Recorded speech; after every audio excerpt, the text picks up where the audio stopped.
All right, this is an absolute honor. I mean, you can see, look at Christian. He is freaking out, okay?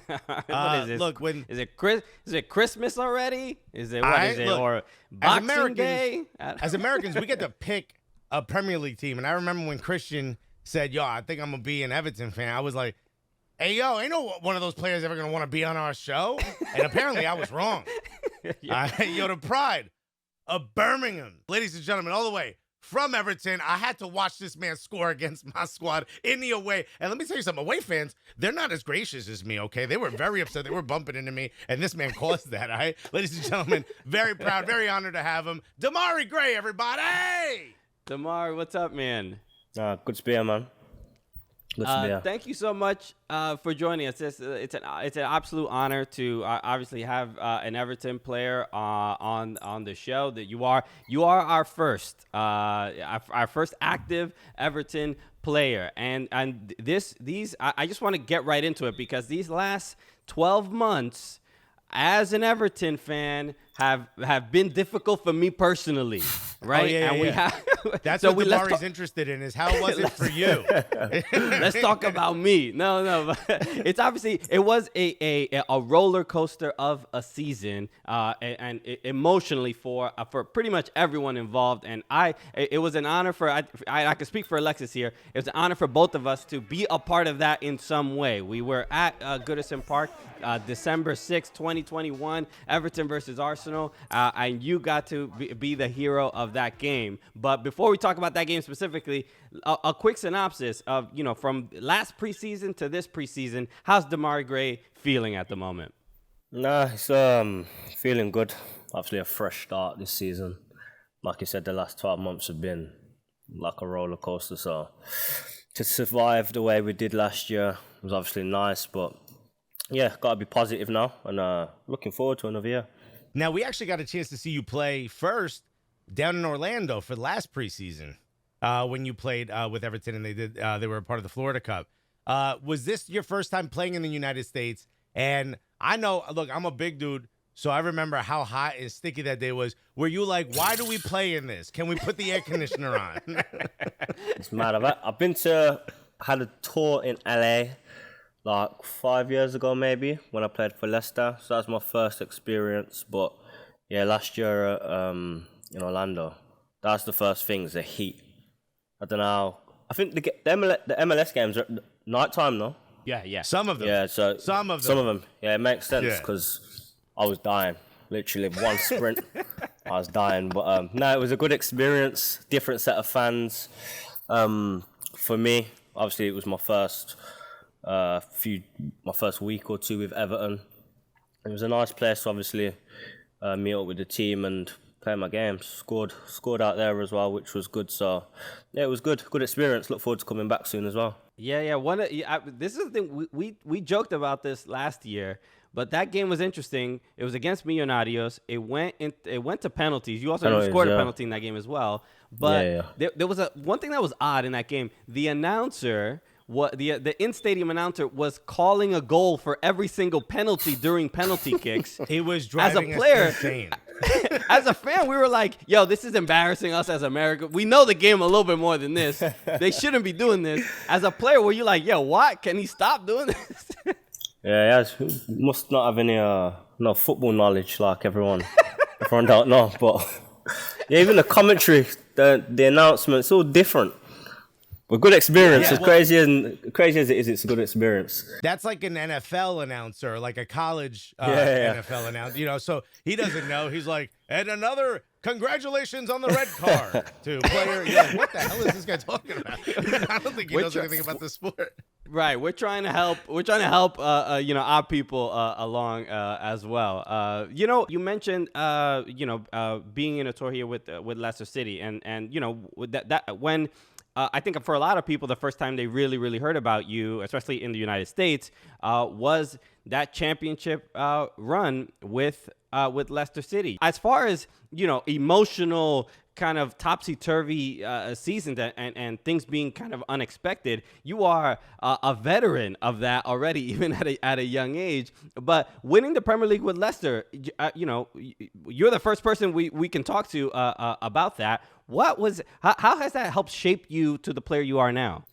It's good. It's a good thing. I think in the moment I was 19, so I was very young at the time, and I've just left Birmingham, where I come from. That's who I played for before. So to go from Birmingham, who's in the league below, to a team who's at the top of the Premier League, then you're winning every week. You're beating the big teams. It was crazy. So that period for me was a bit of even now it's a bit of a blur to talk about it, because everything was too good to be true. Then obviously we won it at the end. Then obviously celebrated like mad for the following month. But yeah, it's a good experience to obviously have that. So to win the league, then last season, you're fighting at the bottom of the league. It's a big difference. But these things are good, because I think throughout the rest of my career, I know the highs and the lows. I've experienced it. So whatever situation I find myself in, I know how to manage it a bit better. And I think that showed towards the end of last season, because obviously we won the crucial game. That kept us up, and I played a part in it as well. So yeah, I think massive achievements like that, they're good, but they benefit you well in difficult times as well. I'm speaking of difficult times, rough season, but it ended up being a positive. You had the experience of coming out here. It's very hot. We've had the experience of being out there. It stays a little bit cooler most of the time, but it's one of the things that it's weird for us when we go out to England, because we go out there a lot to watch some of the games and obviously to do what we do, is that the games all happen at night, and we're used to it happening in the morning. You've had the experience of being here. How wild is it to know that there are people throughout that entire period where you guys were struggling, trying to stay up, that were still waking up, like Christian, at 7 a.m. to Crazy, watch yeah, Everton matches? I mean, when you see that from some of the American fans, as someone who grew up in Birmingham, probably didn't have a lot of experience speaking to American footy fans. Is there a different connection that you have with the fan base out here? Is there something does that surprise you at all? Yeah, it has surprised me. The more I've grew up and been more aware of the American fans and how big the Premier League is, how big the Prem is in America, it's surprising, because obviously I just know English football's very it's a part of the English culture, you know what I mean? So to see how big it is to you guys, and 7 a.m. to watch the game is crazy. So it's obviously nice to have that support as well, and see how global your team is and how global the games actually become. Are you an NBA fan? Is there something you would wake up at 7 a.m. for? Because I'm a massive Knicks fan. I wouldn't wake up at noon to watch the Knicks lose. I'm not big into many American sports. When it comes to basketball, I'll watch it at the end when it gets to the playoffs and stuff. And I've done a few late nighters and woke up in the night to watch a few big games and stuff. And I was in Toronto, actually. I was there on holiday when they won it as well. So Nice. Yeah, I really enjoyed that. And even that, when they won it, obviously Toronto, the city was crazy at the time, innit? So it was a good experience for me as well. The hell are you going to Toronto on vacation for? Bro, have you heard of the beach? Nah, it's a good place, man. It's great, but have you heard of Dubai? Different. Have you heard of Dubai, my G? We've been there. We've been there too many times. I wanted something different. But I've actually got some family in Toronto as well. No, so I did Toronto, a bit. Yeah, I've seen a bit of family. Doesn't it blow your mind that they all kind of speak like North Londoners, but with an American accent? Yes. Got a little twang in it. Yeah, and they're all like, they all say man's is waist. Yeah. It's crazy, bro. Yeah, I blame Drake. It's Drake's fault. Drake, it's Drake. He's taking everybody's culture. Okay, there's also a ton of UK. Jamaicans. Shouts to all my Caribbeans out in Toronto, out in the 6.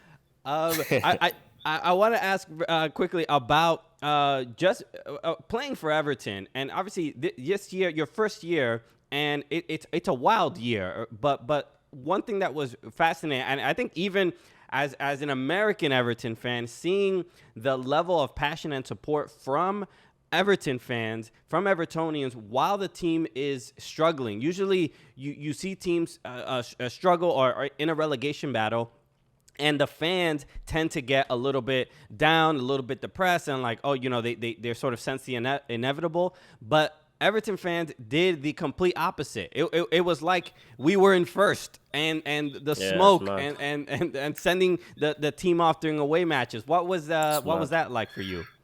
Yeah, it's mental. And from my memory, I don't ever recall seeing a team, down at the bottom of the table and their fans, showing the support that they did. Like, we're going into games and stuff on the coach. The streets are flooded, blue flares, it's cloudy. It's like we're going to a World Cup final or something. Right. So it was weird, but as you can see, it gave us a bit of extra energy.